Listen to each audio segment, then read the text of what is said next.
So we're dealing with major flooding in Western Washington, but I think it's a major gift because I've known for a long time. I grew up doing Lahar drills when I was in elementary school. A Lahar drill is for what happens if the volcano erupts, the volcano meaning Mount Rainier. And I've always known, even as a small child, running up that hill is not going to be enough. And so I think that this flooding is good because we did some drills last year. Thankfully, somebody finally did that to prove and show everybody how ill-prepared we are. Immediately, the roads can't service the traffic required just to evacuate in time. So people will not be able to evacuate. And people can argue with me about that all day long, but we proved it last year. And it's just common sense if you just think about it a little bit. And I mean, the roads are congested even when people are doing rush hour to and from work. What do you think it's going to be like when everybody needs to evacuate, including the children who are at schools and all the people who aren't working, all the people in the nursing homes, all the people who aren't normally on the road will also be on the road. And of course, there will be flooding and bridge failures because there's likely to be some kind of earthquake along with the eruption and possibly multiple eruptions. So, and we do require bridges to leave because we have a lot of rivers. We have the Puyallup River, we have the White River, and several other rivers.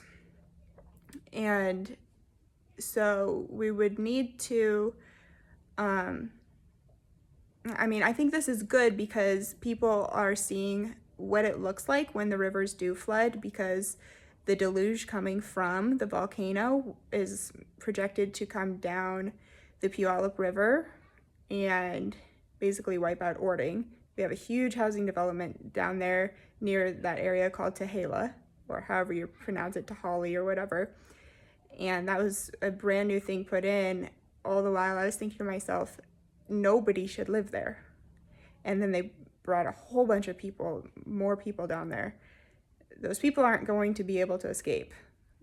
And you don't know how much time. It might only be half an hour of time warning between when Mount Rainier blows and when the mudslide reaches us. So that's part of why I bought my house out here in Belfair at the lake, because it's an hour away, but it is across multiple bridges.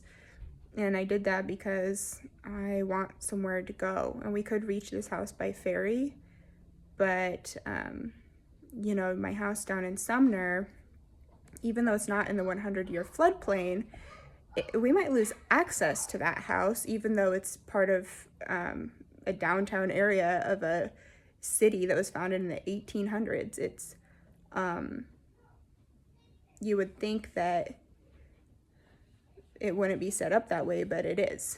That's a lot of people is what I'm trying to say. A lot of people would be stranded just because of the roads being flooded. And what we're dealing with right now is just rain. It's an atmospheric river.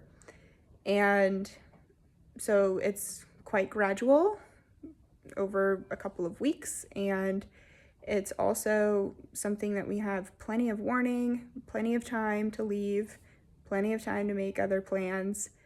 But when Mount Rainier blows, that's not going to be there. We might have an hour of time tops before what's on Mount Rainier is at our front door.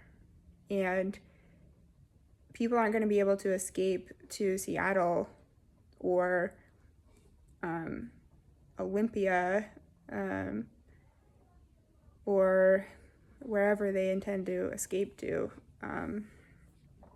within an hour if everybody is packed on the road, and especially if some roads get flooded before people can get out the door.